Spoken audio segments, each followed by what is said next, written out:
नमस्कार, आपका स्वागत है मेरे YouTube चैनल के एक और नए वीडियो में फोटो रीडिंग पार्ट 2 में। फ्रेंड्स, हमने लास्ट वीडियो में फोटो रीडिंग टेक्निक के बारे में बात किया था, जिसमें आप किसी भी 200 से 400 पेज की किताब या उससे भी ज़्यादा पेजेस की किताब को चंद घंटों में फोटो रीड कर सकते हैं और बड़ी आसानी से किताब में जो जानकारी दी गई है उसे याद रख सकते हैं। आप लोगों ने मेरे पहले इस वीडियो का बहुत अच्छा रिस्पांस दिया है, उसके लिए आपका बहुत बहुत धन्यवाद। आप में से कई लोगों ने उस वीडियो को लेकर मुझे कुछ सवाल भी पूछे हैं, तो उस सवालों के जवाब भी मैं आपको इस वीडियो में दूंगा।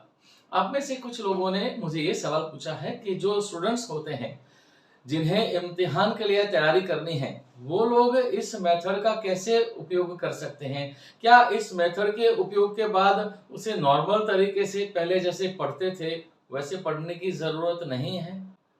तो मैं इसका जवाब देना चाहूंगा कि देखिए, ये फोटो रीडिंग मेथड जो है वो एक टूल है। अगर आपको ध्यान होगा तो मैंने लास्ट वीडियो में ये बताया था कि हम जब कोई किताब पढ़ते हैं तो अलग अलग मकसद से पढ़ते हैं। वो है awareness, familiarity, knowledge and expertise. जब आपको इम्तिहान देना है तो ये बहुत जरूरी हो जाता है कि आपने जो भी पढ़ा है उसका रिवीजन भी करें। रिवीजन शब्द को समझिए, क्या है रिवीजन?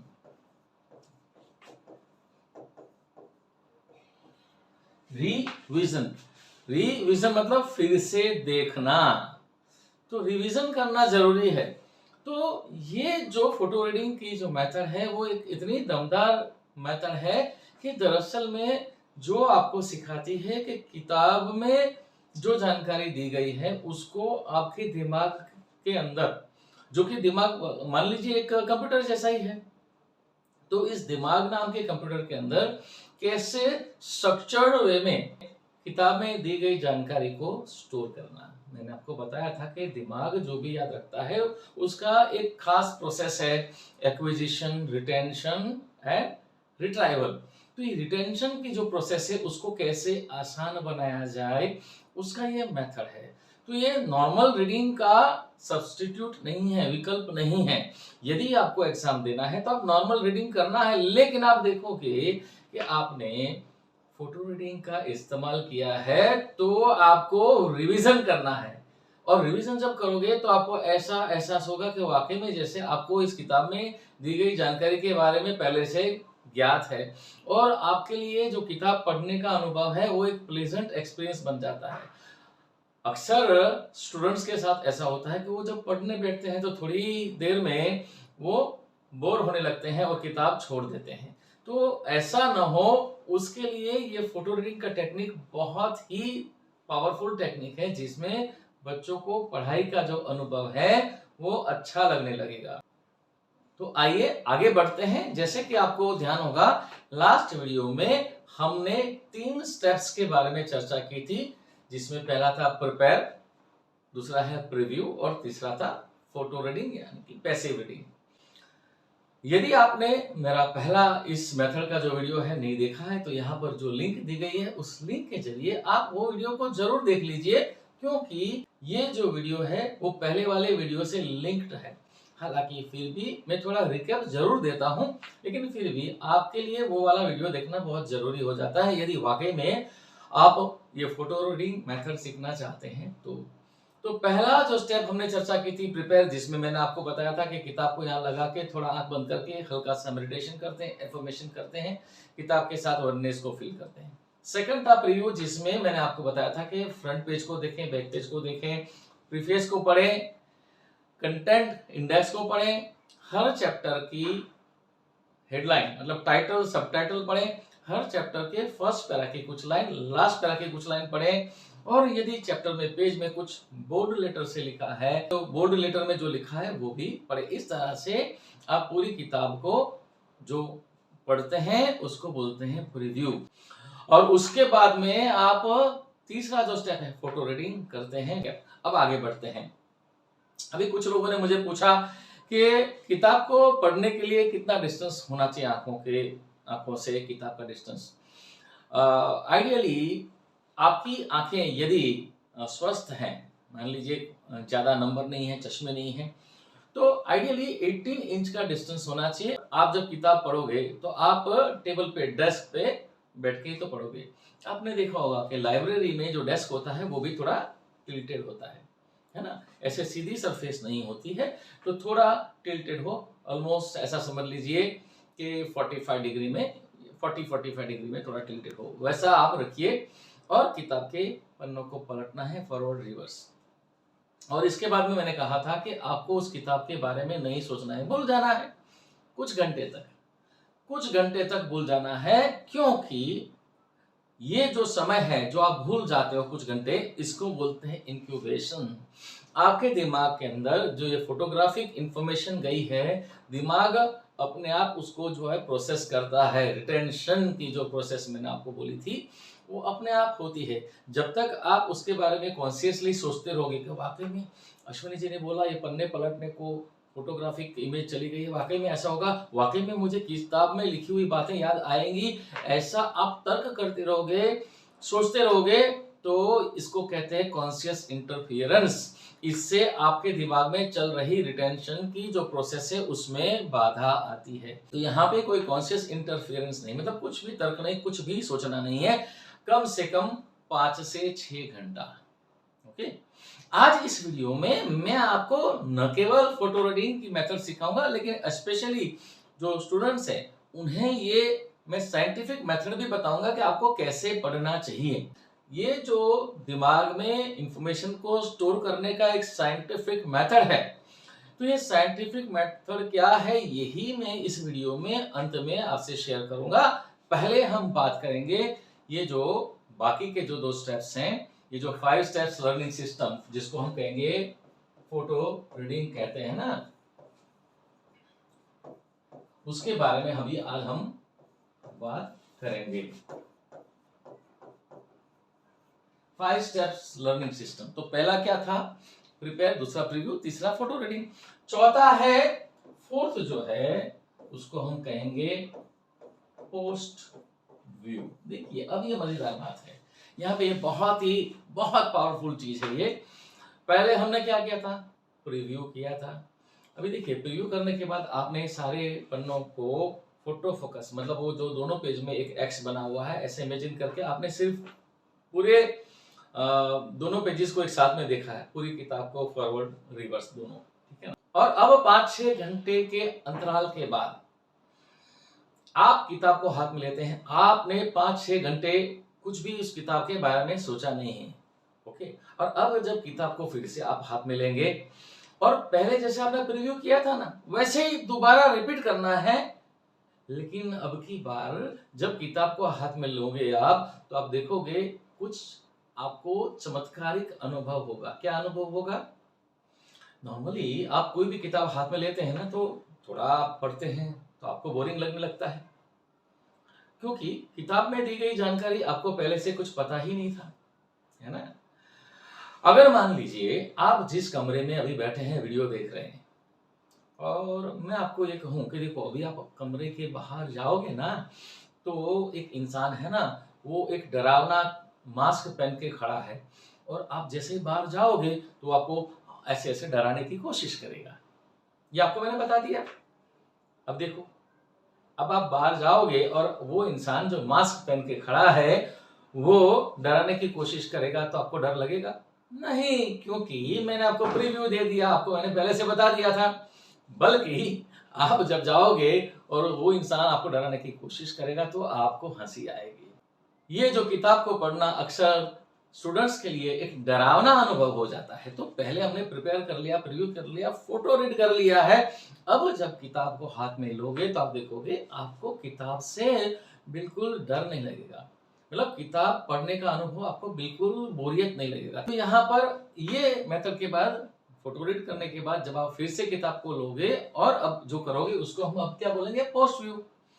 तो अभी देखो अभी क्या होगा, मिरेकुलसली एक चीज होगी, जैसे ही आप पहले जैसे आपने किया था, कंटेंट पढ़ा, हर चैप्टर का टाइटल सब टाइटल पढ़ा था, फर्स्ट पैरा की कुछ लाइन पढ़ी थी, अब आप ये देखिए कि आपका ध्यान अचानक उस पेज पे, किताब के किसी पेज पे, कहीं किसी शब्द पे, किसी एक पैराग्राफ पे अपने आप जाता है, उसको बोलते हैं ईगल्स आई व्यू। उसको बोलते हैं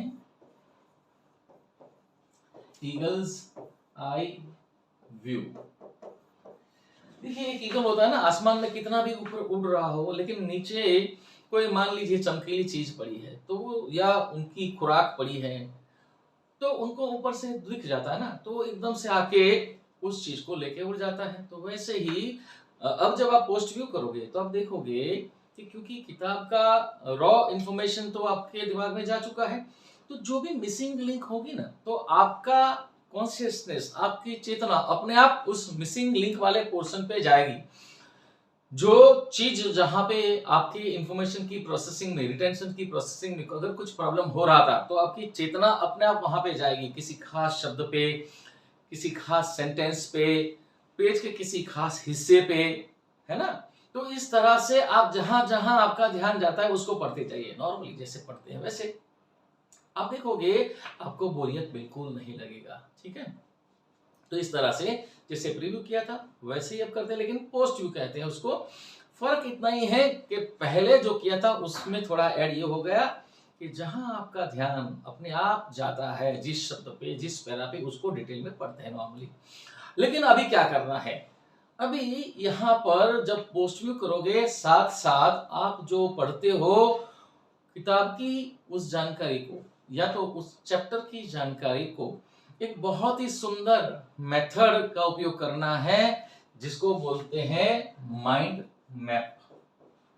माइंड मैप, माइंड मैप क्या है मैं आपको अभी समझाता हूं। जो भी अभी आप पढ़ते हो उसको आप माइंड मैप के फॉर्म में एक चित्र के रूप में बनाते जाना है।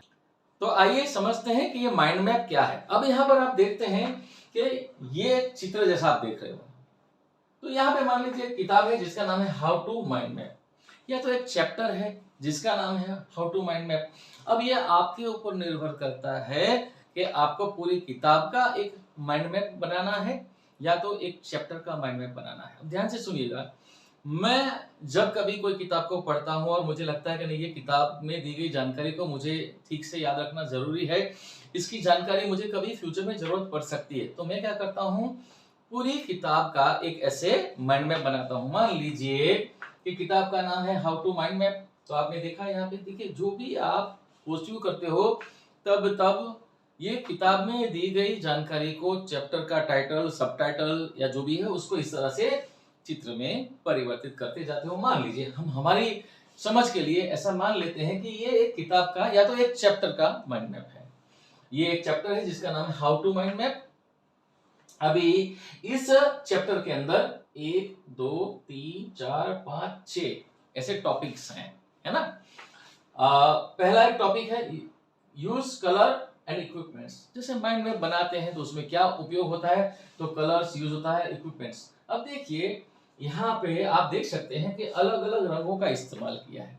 इससे क्या होता है, अब समझिए, हमने मल्टी सेंसरी लर्निंग के बारे में लास्ट वीडियो में बात की थी कि एक है महज पढ़ना, यहां पर आप क्या करते हो, पढ़ते भी हो, देखते भी हो, चित्रकारी के रूप में कुछ करते भी हो। तो पहली बात तो क्या आपको बहुत मजा आएगा, ये it will be a pleasant experience. किताब को पढ़ना ये प्लेजेंट एक्सपीरियंस हो जाएगा, और खास करके उन बच्चों के लिए जिनको चित्रकारी अच्छी लगती है। अक्सर हम बच्चों को लाके देते हैं ना, क्रेयॉन्स, पेंसिल वगैरह, कागज देते हो, उसको चित्र बनाना अच्छा लगता है। देखिए इसमें क्या होगा मैं आपको बताऊं कि जो लोग भी आप ये वीडियो देख रहे हैं, अगर आपका बच्चा मान लीजिए 8वीं कक्षा में, 10वीं 11वीं 12वीं में जो भी हैं, उनको जब ये फोटो रीडिंग के बारे में बात करेंगे तो हो सकता है कि उसको लगे अरे ये क्या एक्सेप्ट नहीं करेगा। व्हाई? बिकॉज हमारा जो दिमाग है उनकी ये हैबिट है। क्या हैबिट है? Resistance to change. आप कोई काम इतने सालों से एक तरीके से करते आए हैं, अब मैं बोलूं ऐसे नहीं, देखो ऐसे करो, तो पहला नहीं ऐसा नहीं, मैं ऐसे ही करूंगा, तो रेजिस्टेंस होता है। तो आप क्या करिए, पहले खुद सीखिए, पहले खुद किसी एकाध किताब को, जो मैं मेथड बता रहा हूं उसका उपयोग करके, फोटो रीड करके, प्रिपेयर, प्रीव्यू, फोटो रीड, और 5-7 घंटे के बाद जैसे मैंने कहा पोस्ट व्यू करके, जब पोस्ट व्यू करते हैं तब साथ साथ में ऐसे माइंड मैप को बनाते जाओ, ठीक है। या आप ऐसे भी कर सकते हैं कि मान लीजिए आपको लगता है नहीं नहीं हमको तो भाई 12वीं में पढ़ रहे हैं या 10वीं में पढ़ रहे हैं, एग्जाम देनी है और आजकल तो 90-95% रिजल्ट लाना पड़ता है, तो हमें नॉर्मल तो पढ़ना ही पड़ेगा।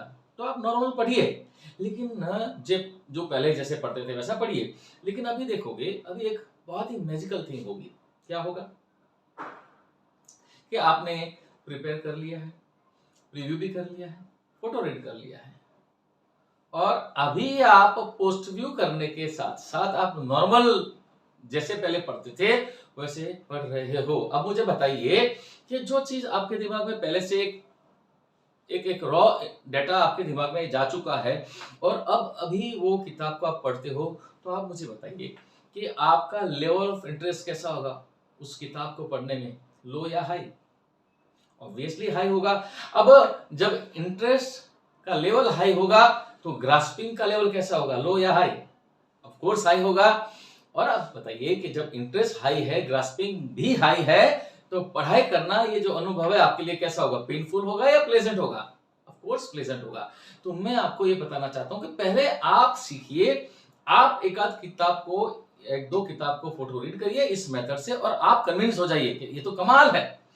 फिर आप अपने बच्चों को सिखाइए। अगर आपके बच्चे मैच्योर्ड हैं तो आप उनको सीधा भी सिखा सकते हैं, लेकिन अक्सर मेरा अनुभव है कि बच्चों को ये समझाना पड़ता है।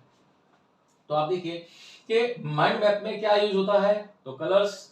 तो फिर देखिए यहाँ पे मजे की बात यह है कि क्या यूज होता है, तो पेंसिल यूज होती है, हाइलाइटर्स यूज होता है, फाइन टिप टेक्स्ट यूज होता है, थिक टिप्स यूज होता है, सेपरेटर्स यूज होता है, ये सारा देखिए।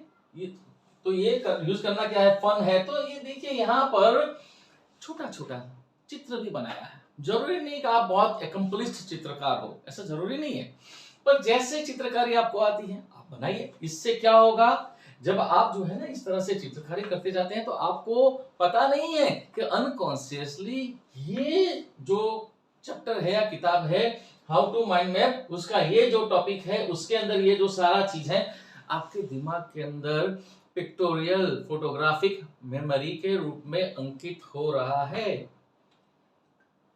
आपके घर में कोई दीवार पे कोई चित्र लगा है जिसे आप रोज देखते हो, है ना, और आप मुझे मिलने आते हो और मैं आपको पूछता हूँ कि आपके घर में दीवार पे एक चित्र लगा है, जरा आपको याद है उस चित्र में क्या क्या है? आपको क्या, हाँ बिल्कुल याद है। और आप देखोगे कि आपके घर के चित्र को आप वैसे ही सारा विजुअलाइज करके, हाँ एक घर है, छोटा सा पेड़ है, एक चिड़िया बैठी है, एक बाहर बकरी है, व्हाटएवर जो भी है ना, हर चीज बारीकी से बता सकते हो। तो यहाँ पर भी ऐसा ही कुछ जादू होने वाला है।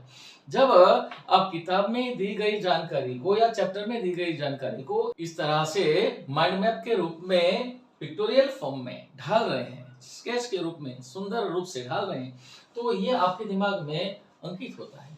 और दिमाग का एक नियम है, anything which your brain is expose to more than 21 times becomes permanent. मतलब जो भी चित्र आप 21 से ज्यादा बार देख लेते हो तो आपके दिमाग में उसकी इंप्रेशन परमानेंट हो जाती है। उसके बाद में आप उस चित्र को बिना देखे भी विजुअलाइज करके सारी चीजें याद कर सकते हो, ठीक है ना। तो आप देखिए दूसरा है कि कर्व योर ब्रांचेस। ये यहाँ पे देखिए, thick lines, thin lines, more interesting for your brain. तो माइंड मैप से क्या फायदा है, तो ब्रेन के लिए इंटरेस्टिंग है। स्ट्रेट लाइंस आर बोरिंग, ये सारा जो मतलब उस टॉपिक के अंदर जो जो चीज लिखी गई है उस पैरा के अंदर, उस टॉपिक के अंदर, वो यहाँ पे आप जरा जहां जरूरत पड़े वहां पिक्चर्स भी बनाए हैं। अब देखिए यहाँ पे ड्रॉ पिक्चर्स, तो क्या ये देखिए ये सारी चीजें है ना। ये तो एक उदाहरण है। आप देखिए गूगल पे खाली एक सर्च में जाएंगे ना और आप लिखेंगे कलरफुल माइंड मैप्स, तो आपको बहुत सारे मिलेंगे, ये भी मिलेगा। तो यहाँ पे अब देखिए कंप्यूटर वर्सेस हैंड ड्राउन, तो यहाँ पर देखिए सारी चीजें पिक्टोरियल फॉर्म में डाली। तो आप क्या करोगे, तो पोस्ट व्यू करने के साथ में आप नॉर्मल भी पढ़ सकते हैं और नॉर्मल पढ़ते पढ़ते आप जो पढ़ रहे हो ऐसे उसको इस तरह से माइंड मैप के फॉर्म में कन्वर्ट कर दीजिए। समझ में आई बात? अब देखिए मान लीजिए कोई एक सब्जेक्ट है, हिस्ट्री हो सकती है, ज्योग्राफी हो सकती है। कुछ लोग मुझे पूछते हैं कि सर मैथ्स का भी अगर हम पढ़ते हैं तो माइंड मैप बना सकते हैं क्या? See, maths is not a subject of reading, maths is a subject of doing. लेकिन मैथ्स का अगर कोई चैप्टर आप पढ़ते हो तो उसमें पहले थोड़ा थियोरेटिकल तो होता है ना, तो उसको तो याद रखना पड़ेगा ना, तो उसके लिए तो आप माइंड मैप को इस्तेमाल कर सकते हो। और मैं कुछ नेमोनिक्स टेक्निक्स भी, जैसे मेमोरी की टेक्निक्स भी आपको सिखाने वाला हूँ। तो आप कैसे चीजों को याद रख सकते हो। जैसे मान लीजिए आप लॉयर है, फॉर एग्जाम्पल आप एक वकील हैं और आप लॉ की कोई किताब पढ़ते हैं, तो आपको ये सारे उसमें तो दफा नंबर ये section, Indian penal code section number ये, सिविल कोड सेक्शन नंबर ये सारा नंबर्स याद रखना होता है। तो वहां पे हम बात ये करेंगे कि नंबर्स को भी आप कैसे याद रख सकते हैं। अगर इस वीडियो की लेंथ इतनी ज्यादा हो नहीं गई तो, अगर मान लीजिए लेंथ ज्यादा होती है तो एक और वीडियो में बनाऊंगा जिसमें आपको वो मैं मेथड भी सिखाऊंगा। और इसीलिए मैंने लास्ट वीडियो में भी कहा था, अभी भी कह रहा हूं कि आप अगर इस वीडियो को पहली बार देख रहे हैं तो इसे यूट्यूब चैनल को सब्सक्राइब जरूर कर लीजिए, तो क्योंकि आपको नेक्स्ट वीडियो जो आएगा उसका नोटिफिकेशन भी मिल जाए। और उसके अलावा भी बहुत सारी इस तरह की बातें मैं यूट्यूब के जरिए बिल्कुल फ्री में सिखाता हूँ। फ्री में इसलिए सिखाता हूँ कि यही चीज जो आपको मैं सिखा रहा हूँ अभी फोटो रीडिंग, पहले मैं वर्कशॉप्स वगैरह करता था तो उसमें 7 to 8,000 रुपीज में फीस चार्ज करता था। और आज परमात्मा की दया से और आपकी दुआ से मुझे पैसा कमाने के लिए वर्कशॉप करने की जरूरत नहीं है। मेरे दूसरे बिजनेसेस हैं, उसमें से भी मुझे इनकम हो रही है। ठीक है, तो मैंने सोचा क्यों ना समाज को ये सारी बातें फ्री में दी जाए, क्योंकि बहुत सारे ऐसे लोग हैं जो शायद पैसा नहीं खर्चा कर सकते, तो उसके लिए भी ये ज्ञान उनको भी मिलना चाहिए। तो मेरा आपसे रिक्वेस्ट है, आप सीखिए और लोगों को सिखाइए, ये वीडियो शेयर भी करिए लोगों के साथ में। तो समझ में आ गई बात कि आप देखिए, तो इसी तरह से आप क्या करें, अगर मान लीजिए जैसे कि मैंने बताया कि हिस्ट्री ज्योग्राफी जो भी है किताब, तो एक सब्जेक्ट में कितने चैप्टर्स होते हैं? 15-16। तो आप क्या करिए, एक बहुत बड़ी ड्राइंग बुक ले लीजिए, है ना। उस ड्राइंग बुक के अंदर 15 चैप्टर्स के ऐसे 15 माइंड मैप बनेंगे, है कि नहीं? 15 चैप्टर्स के 15 माइंड मैप। अब बताइए अब क्या करना है। 5वां स्टेप है, उसको बोलते हैं एक्टिवेट। पहला है प्रिपेयर, प्रीव्यू, फिर फोटो रीडिंग, चौथा है पोस्ट व्यू, या नॉर्मल आप जैसे पढ़ते हैं वैसे पढ़िए, और बाद में है एक्टिवेट। फिर क्या करिए, एक रूल है कि आपकी मेमोरी कैसे काम करती है, उसका एक रूल है, उस रूल को याद रखिए। और वो रूल क्या है? वो रूल है 3-7-21। 3-7-21। देखिए, आपने प्रिपेयर कर लिया, प्रीव्यू कर लिया, फोटो रीड कर लिया, 5-7 घंटे के बाद आपने पोस्ट व्यू भी कर लिया, या नॉर्मल जो पढ़ते थे वैसा आपने एक चैप्टर को पढ़ा, उस चैप्टर को आपने माइंड मैप में भी एक स्केच बुक के अंदर तब्दील कर दिया। मतलब आपके दिमाग में उस चैप्टर को आपने पूरे पिक्चर के फॉर्म में याद रख लिया। चलो याद नहीं हुआ कोई बात नहीं, आपको नहीं नहीं हमने बनाया लेकिन अभी पिक्चर याद नहीं आया, अगर मैं आंख बंद करके सोचूं तो मुझे वो पिक्चर पूरा दिमाग में आता नहीं है, कोई बात नहीं। इसीलिए तो कहते हैं 5वां स्टेप है एक्टिवेट। उसमें क्या करना है, एक्टिवेट में आपको जो माइंड मैप आपने बनाया था ना, उस पूरे माइंड मैप को आप देखिए, है ना। या तो उस माइंड मैप के किसी एक पोर्शन को देखिए, एक चैप्टर है उसके एक टॉपिक का जो पोर्शन है उसको देखिए, और अपने आप को सवाल पूछिए कि इस बुक में जो मैंने प्रिपेयर, प्रीव्यू, फोटो रीड किया और मैंने पढ़ा, तो इस चैप्टर में इस टॉपिक में क्या लिखा है। तो आप देखिए अपने आप आपको याद आने लगेगा, हाँ ऐसा ऐसा। अगर मान लीजिए आपको लगता है हाँ यार कुछ कंफ्यूजन है, नहीं याद आ रहा है, तो आप किताब को लीजिए और नॉर्मली जैसे पहले पढ़ते थे वैसे पढ़िए। मजे की बात ये होगी कि पहली बात तो ये कि आप देखोगे एक ही बार पढ़ने में आपको बिल्कुल खूबसूरती से समझ में आ रहा है, याद आ रहा है। पहले क्या था, एक ही पैराग्राफ को 2-3 बार पढ़ते थे तब जाके कुछ कंक्लूड होता था, तब जाके कुछ समझ में आता था। अब देखोगे एक ही बार पढ़ने में आपको लगता है अरे यार ये तो बड़ा आसान है। पहले क्या होता था, एक पैरा को पढ़ा, कंफ्यूजन हुई, अरे यार ये तो बड़ा मुश्किल है, और जैसे ही आपके दिमाग में ये डर बैठ गया कि ये सब्जेक्ट तो बड़ा मुश्किल है, तो उस सब्जेक्ट के प्रति आपको पहले से ही फियर या एक फोबिया जैसा डेवलप हो जाता है। मेरे पास कई ऐसे स्टूडेंट्स आते हैं, कहते हैं मैं मैथ्स तो बड़ा अच्छा लगता है मुझे, लेकिन हिस्ट्री मुझे बिल्कुल अच्छी नहीं लगती है, या फिजिक्स अच्छा लगता है, केमिस्ट्री अच्छी नहीं लगती है। It's like that. देखिए, अगर एक दिमाग एक कंप्यूटर है, अगर आपके पास एक कंप्यूटर है तो उसमें तो आप कहोगे नहीं इसमें पावर पॉइंट तो बराबर चलता है लेकिन एक्सेल नहीं चलता है। ऐसा नहीं होता है। चलता है तो सब कुछ सही चलता है, अगर नहीं चलता है तो दैट मीन्स कि आपके पावर पॉइंट या एक्सेल जो भी नहीं चलता है उसमें वायरस आ गया है।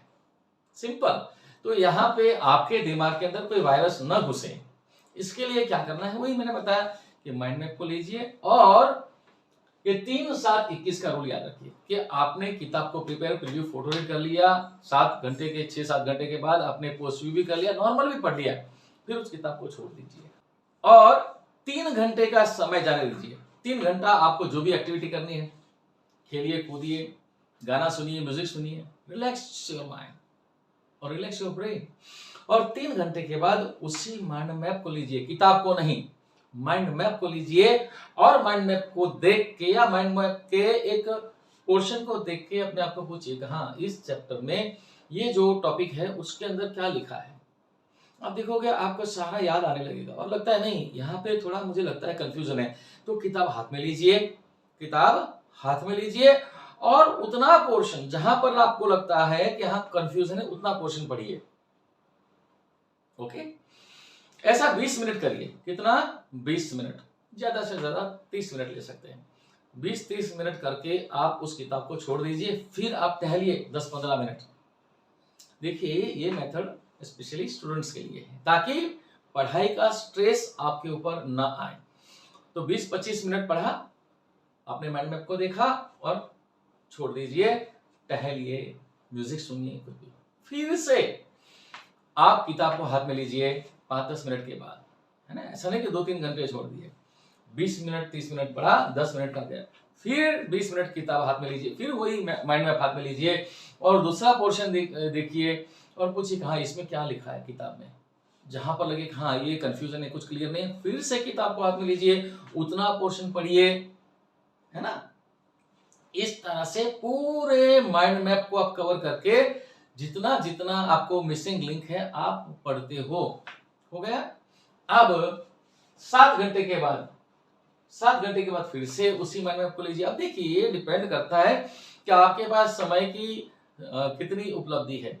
आप कहोगे अभी तो 1 साल की देर है, इम्तिहान 1 साल के बाद आना है, तो अब 3 दिन 7 दिन 21 दिन भी कर सकते हैं, है ना। 3 दिन के बाद लीजिए, 7 दिन के बाद लीजिए, 21 दिन के बाद लीजिए। फिर आप कहोगे नहीं 1 हफ्ते के बाद हमारा एग्जाम है, तो क्या करो, तो 3 घंटा, 7 घंटा, 21 घंटा, ऐसे अंतराल में आप उस माइंड मैप को लेके, पहले माइंड मैप को लेना है, ध्यान रहे, और माइंड मैप को देखिए, उस पिक्चर को, उस पोर्शन को देखिए और उसको रिलेट करिए किताब में जो दी गई जानकारी, जो आपने नॉर्मल पढ़ा था कि हाँ इस टॉपिक में किताब में ये लिखा है।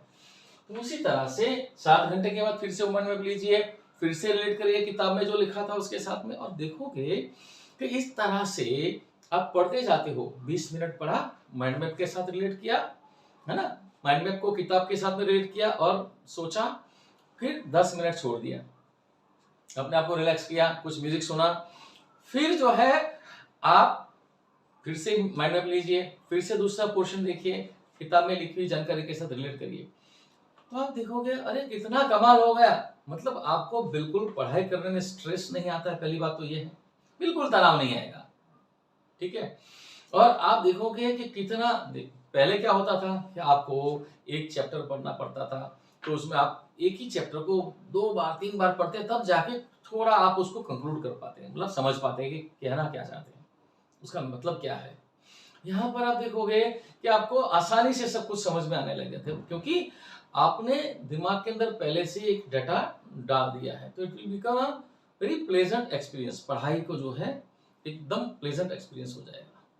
अब आते हैं कुछ ऐसी मेमोरी टेक्निक्स के ऊपर हम बात करते हैं कि मान लीजिए कि आपको कुछ याद रखना है। वैसे तो आप बहुत सारी किताबें मिलती हैं मेमोरी टेक्निक्स के ऊपर, आप देख सकते हैं, लेकिन थोड़ा मैं आपको समझा देता हूँ। बड़ा आसान है कि देखिए, कुछ भी आप कोई भी किताब पढ़ते हैं तो उसमें हर पैरा के अंदर, हर पैराग्राफ के अंदर आपको 1 से 2 कीवर्ड्स मिलते हैं, है ना। अब देखिए, उसी कीवर्ड्स को आपने माइंड मैप में भी कहीं लिखा है, उसी कीवर्ड्स में जहां पर जरूरत हो आपने उसी कीवर्ड को पिक्टोरियल फॉर्म में, पिक्चर के फॉर्म में भी थोड़ा स्केच बनाया है, तो आपके दिमाग के अंदर ये चित्र याद हो गया है। लेकिन फिर भी आपको याद रखना है, तो जो कीवर्ड्स आपने निकाले हैं, है ना, उस कीवर्ड्स को आप लिख लीजिए। जैसे एक किताब है, उसका कोई एक चैप्टर है, उस चैप्टर में से आपने 15 कीवर्ड्स निकाले, है ना, उस 15 कीवर्ड्स को आपने एक पेज पे लिख लिया और उसी कीवर्ड्स को आपने कोई स्टोरी के फॉर्म में बना दिया। इसको बोलते हैं स्टोरी मेथड। ठीक है, बहुत सारे मेमोरी के वर्कशॉप्स पहले होते थे, बहुत, अब तो काफी समय से नहीं होते, लेकिन उस मेमोरी के वर्कशॉप में आपको यही सिखाया जाता है और आपको डेमो दिया जाता है, जहां पर आपको दिखाया जाता है कि बहुत सारे वर्ड्स लिखे होते हैं और बड़े 10 मिनट के अंदर ये सारा आपको बोल के सुना देंगे, हम लोग खुश हो जाते हैं। वहां पे क्या करते हैं, वही तो करते हैं। फॉर एग्जाम्पल, अक्सर मैंने देखा है कि जो पहले मेमोरी के वर्कशॉप्स, मैंने जितने भी सेमिनार्स वगैरह देखे हैं, वो लोग यही शब्द के इस्तेमाल करते हैं। यही जो यहाँ पर मैं पूरा शब्द बता रहा हूँ, ये ऐसा है, जंगल। आपकी जानकारी के लिए थोड़ा हम लिखेंगे, पूरा नहीं लिखते हैं। Marriage, mango, Caesar, gold coin. ये अगर आपने किसी ने कोई मेमोरी का सेमिनार अटेंड किया होगा तो आपको समझ में आ जाएगा, हाँ यही शब्द होते हैं अक्सर, ज्यादातर।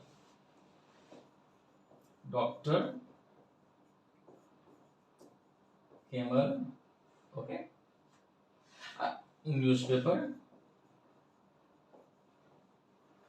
अब देखिए, मैंने आपकी जानकारी के लिए यहाँ पर करीब करीब 7-8 शब्द लिखे हैं। अब मान लेते हैं कि आपने कोई चैप्टर पढ़ा, उस चैप्टर में से ये आपने कीवर्ड्स लिखे हैं।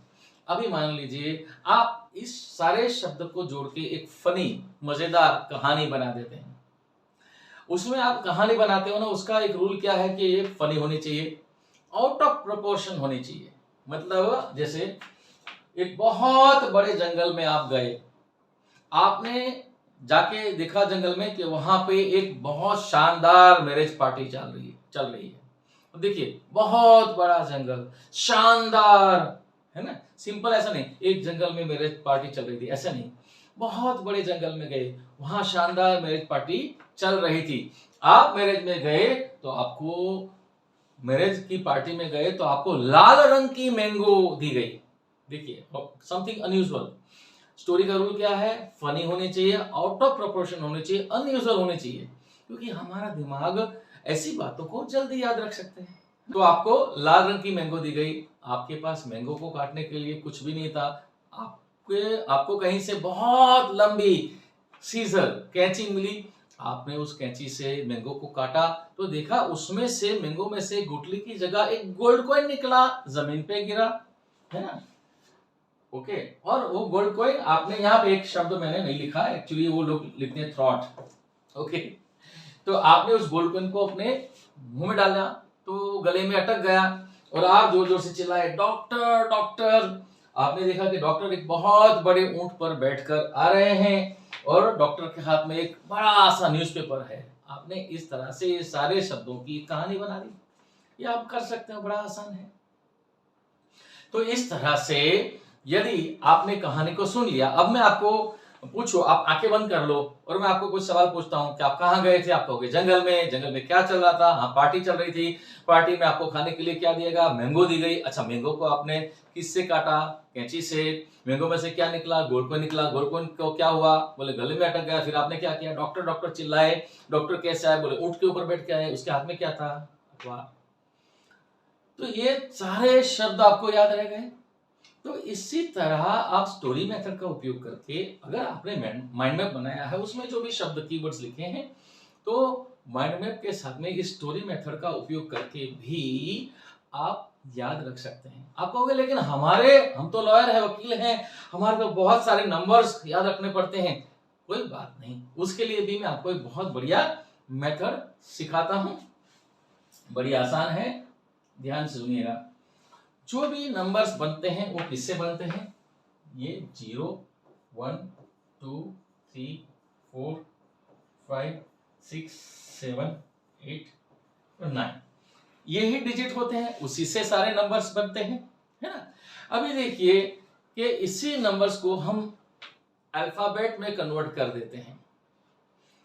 अगर हम अपना नाम इंग्लिश में लिखते हैं तो हम हमारे हिंदी या गुजराती या जो भी अल्फाबेट है उसको इंग्लिश में कैसे कन्वर्ट करते हैं? तो हम लिखते हैं ना K is equal to K, G is equal to G, H is equal to H, ऐसा लिखते हैं ना। अब देखिए तो क्या करना है, 0 is equal to S, okay, S और Z, S और Z, 0 0, ओके। थोड़ा राइमिंग याद रखने के लिए आसान हो जाएगा। अभी देखिए 1 इज इक्वल टू T या तो D। अब ये 1 इज इक्वल टू T और D क्यों है? क्योंकि 1 में सिंगल स्ट्रोक है, T और D में भी सिंगल स्ट्रोक है, आसान है। अब देखिए 1 इज इक्वल टू T और D हो सकता है क्योंकि उसमें सिंगल स्ट्रोक है, तो 2 इज इक्वल टू क्या होगा, तुरंत आपको समझ में आएगा, यस 2 इज इक्वल टू होगा N 1 2, ठीक है। 3 is equal to 1 2 3, M 4 is equal to R, okay. थोड़ा ये इसको फोनेटिक अल्फाबेट बोलते हैं क्योंकि आप जो बोलते हो उससे रिलेट करके भी आपको याद आ सकता है, इसलिए इसको कहते हैं phonetic alphabet. 5 is equal to L, okay. C, देखिए इसमें कुछ अपवाद हैं भाई, 5 इज इक्वल टू L कैसे, उसको याद रखना है, 2-3 चीजें। C SH CH, 6 SH CH, phonetic, okay. 7 is equal to K C या तो G, 7 is equal to K C या तो G। 8 is equal to F और V, 9 is equal to P and B। अब देखिए 9 is equal to P B क्यों है, 9 को ऐसे घुमा दिया तो P हो जाएगा, उसको नीचे लुढ़का दिया तो B हो जाएगा, ठीक है। तो ये आपको समझ में आ गया। अब देखिए यहाँ पर क्या नहीं आया है, बहुत सारे अल्फाबेट्स इसमें आए लेकिन क्या नहीं आया है, इसमें क्या नहीं आया है, YWHY नहीं आया है, ठीक है ना। और सारे AEIOU वॉवेल्स, स्वर नहीं आए हैं, ठीक है। इतना समझ में आया, स्वर नहीं आए। अभी देखिए कि मान लीजिए कि हम ऐसा कोई भी दफा नंबर सेक्शन का कोई कोड है, मान लीजिए दफा 302, मैं तो वकील नहीं हूं इसलिए मुझे 302 अक्सर फिल्मों में देखा होता है ना, इसलिए मालूम है 302। अभी देखो 3 इज इक्वल टू M, है ना, 0 इज इक्वल टू S और 2 इज इक्वल टू M। अभी आपके पास M S N। अभी एक काम करिए, मैं आपको बोलूं कि इसमें कुछ भी देखिए WHY, W की न्यूमेरिकल वैल्यू क्या है, कुछ भी नहीं। H की न्यूमेरिकल वैल्यू क्या है, कुछ भी नहीं। Y की न्यूमेरिकल वैल्यू क्या है, कुछ भी नहीं। इसी तरह से AEIOU उसकी भी न्यूमेरिकल वैल्यू कुछ भी नहीं है। अब मैं बोलूं आपको कि M है, उसकी डिजिटल वैल्यू क्या है 3, S की डिजिटल वैल्यू 0, N की डिजिटल वैल्यू 2, ठीक है। तो 302 को हमने बराबर। अभी देखिए फॉर एन एग्जांपल, मैं अगर इसको मुझे कोई ऐसे शब्द में कन्वर्ट करना है 302 को कि जिसका कोई चित्र में बना के उसको याद रख सकूं।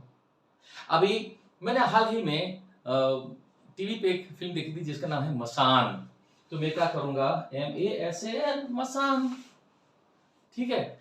अभी देखिए मसान मतलब आप कुछ भी चित्र बना के मसान का देख सकते हैं, ठीक है ना।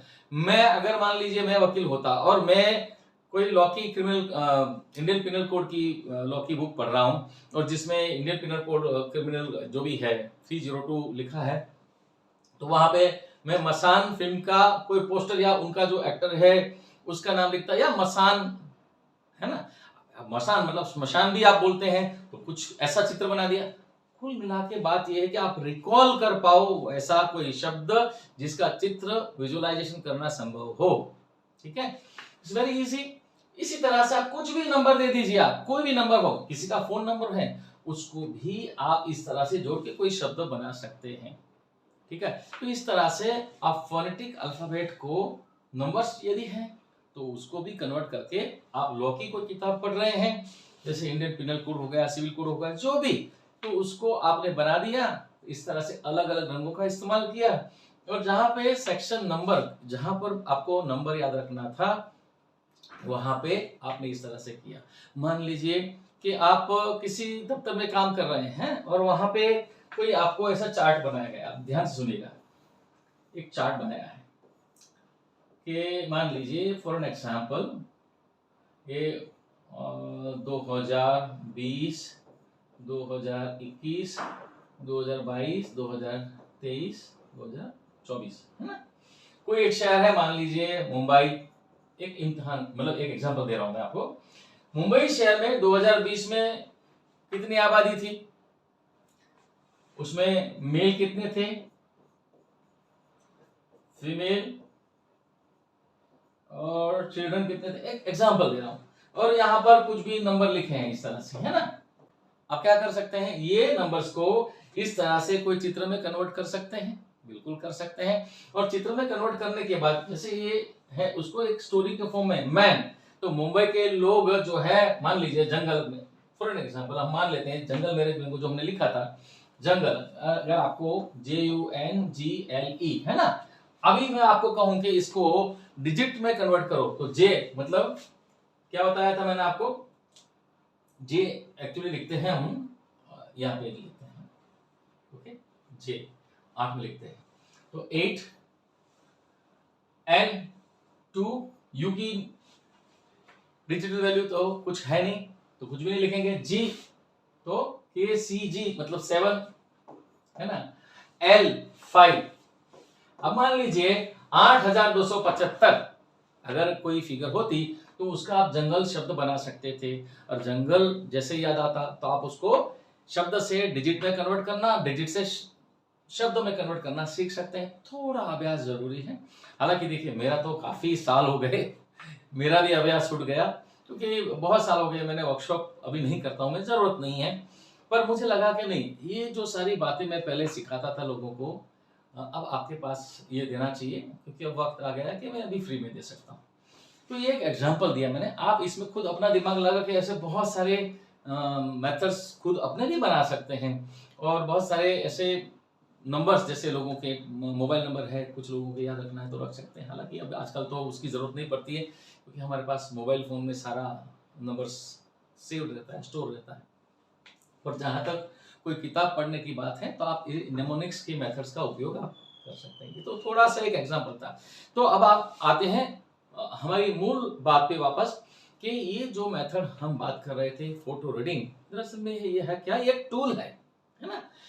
ये 300 पेज की कोई किताब है, उसको आप पहले नॉर्मली जैसे पढ़ते थे तो आपको लगता था 7-8 दिन लगते थे, और उसमें भी एक दिन आप पढ़ोगे, 2-3 घंटा पढ़ोगे, आप उब जाओगे, फिर छोड़ दोगे, फिर दूसरे दिन पढ़ोगे, और देखोगे इसे टिप्स एंड बिट्स में आप पढ़ते हो, और कुल मिला के 7 दिन के बाद पूरी किताब पढ़ने के बाद मुश्किल से आपको लगता है हाँ 30-40% याद रहा। अभी इसको 3-4 बार और पढ़ोगे तब जाके आपको लगेगा कि हाँ अब कुछ मेरे को समझ में आया, मतलब 5-6 बार रिवाइज करना पड़ेगा तब आपको समझ में आएगा। यहाँ पर ये जो मेथड मैंने आपको बताया फोटो रीडिंग, जिसमें पहले आप प्रिपेयर करते हो, तो आपको बुक जो है एक ट्रांसपर्सनल लेवल पे ऑथर के साथ कनेक्ट कर देता है।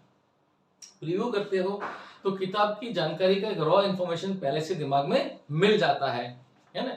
उसके बाद में आप फोटो रीड जब करते हो तो फोटो रीड में आपके दिमाग के अंदर एक ट्रांसपर्सनल लेवल पे, देखिए आप पढ़ नहीं रहे हो कुछ, लेकिन ट्रांसपर्सनल लेवल के ऊपर आपके दिमाग के अंदर किताब की जानकारी जा रही है।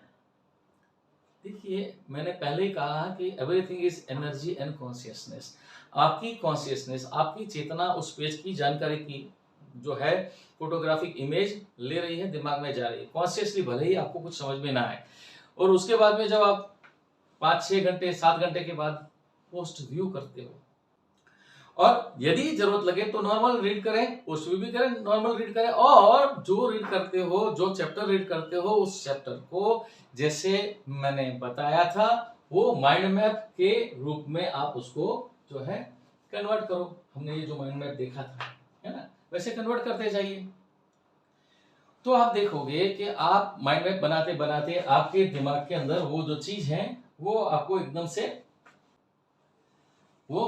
से आपके दिमाग के अंदर इम्प्रिंट होती जाएगी, आपको पूरा हेल्प होते जाएगा कि हाँ ये इतना पोर्शन, जैसे आपको मैंने बताया था 3-7-21 है ना, 3 घंटे के बाद आपने माइंड में हाथ में लिया और इतने पोर्शन को आपने देखा, इतने पोर्शन को आपने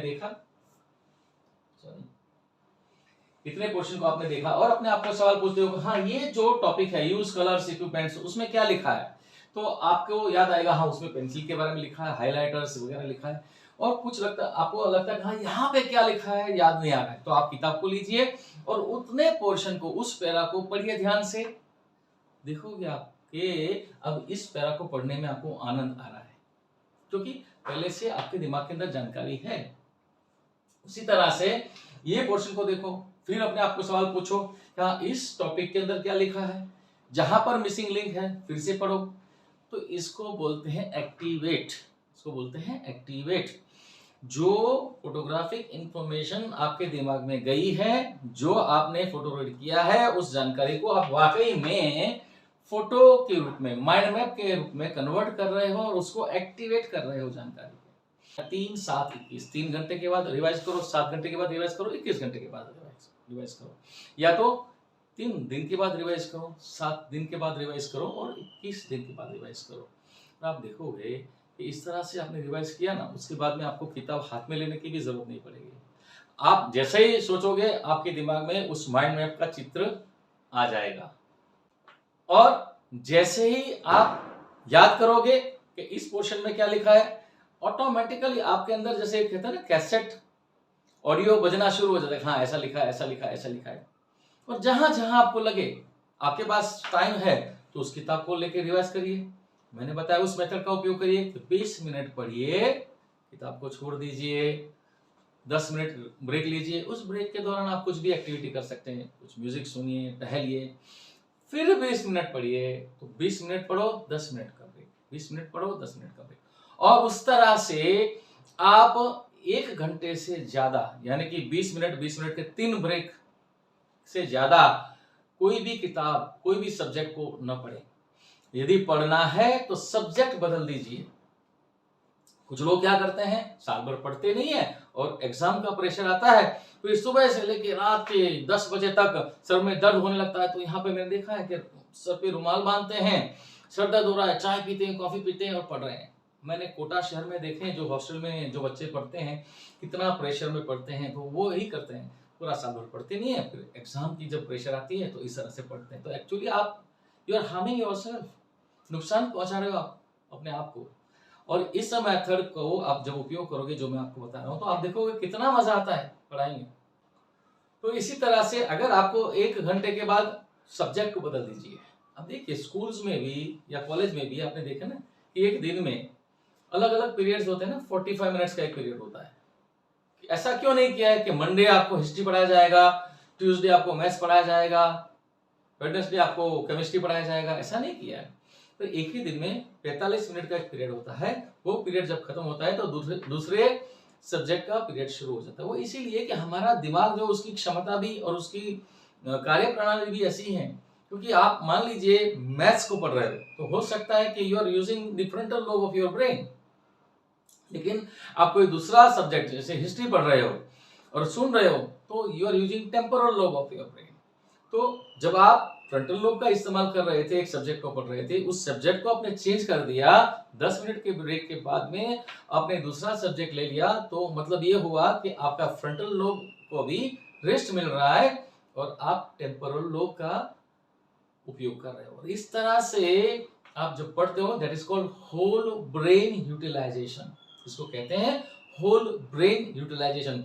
अब अपने पूरे दिमाग को बढ़िया तरीके से इस्तेमाल करते हो। उतना ही नहीं, देखिए आप जब खाना खाते हैं, है ना, आपके थाली में रोटी है, सब्जी है, अचार है, पापड़ है, दाल है, स्वीट है, दही, रायता, जो भी चीजें होती है, आप कैसे खाते हो? सारा इकट्ठा करके खा लेते हो? नहीं, आप अपनी पहली जो रुचि है आप थाली में देखोगे, जो चीज में आपकी सबसे ज्यादा रुचि है उसको पहले थोड़ा निवाला बना के खाओगे और एक एक निवाला आप खाओगे। तो दरअसल में किताब भी उसी तरह से ज्ञान की परोसी गई थाली की तरह है। उसको भी यदि आप बम्बार्डमेंट करोगे, उड़ेल दोगे सारा दिमाग के अंदर, तो दिमाग में भी जो है ज्ञान का इंडाइजेशन हो जाएगा, आपको बहुत सारी साइकोलॉजिकल इश्यूज हो जाएगी। तो ये मेथड है कि जैसे हम खाने को खाते हैं वैसे ही टिट्स एंड बिट्स में रुचि के अनुसार धीरे धीरे आप इस तरह से इस माइंड मैप के फॉर्म में कन्वर्ट करके किताब की जानकारी को दिमाग में स्टोर करते हो। आप देखते हो कि पढ़ाई बिकम्स अ प्लेजेंट एक्सपीरियंस, कभी भी बोरिंग नहीं लगता है। तो मेरे ख्याल से मुझे उम्मीद है कि आपको ये जो वीडियो है, जो मैंने मेथड सीखा है, आपको बहुत अच्छा लगा होगा। आप देखोगे इस तरह से आपके 5 या 6 या 7 सब्जेक्ट है, 7 सब्जेक्ट के जितने भी 15, 20 चैप्टर है, आपने 15 ड्राइंग बुक्स के अंदर सर हर चैप्टर के माइंड मैप बना लिए हैं।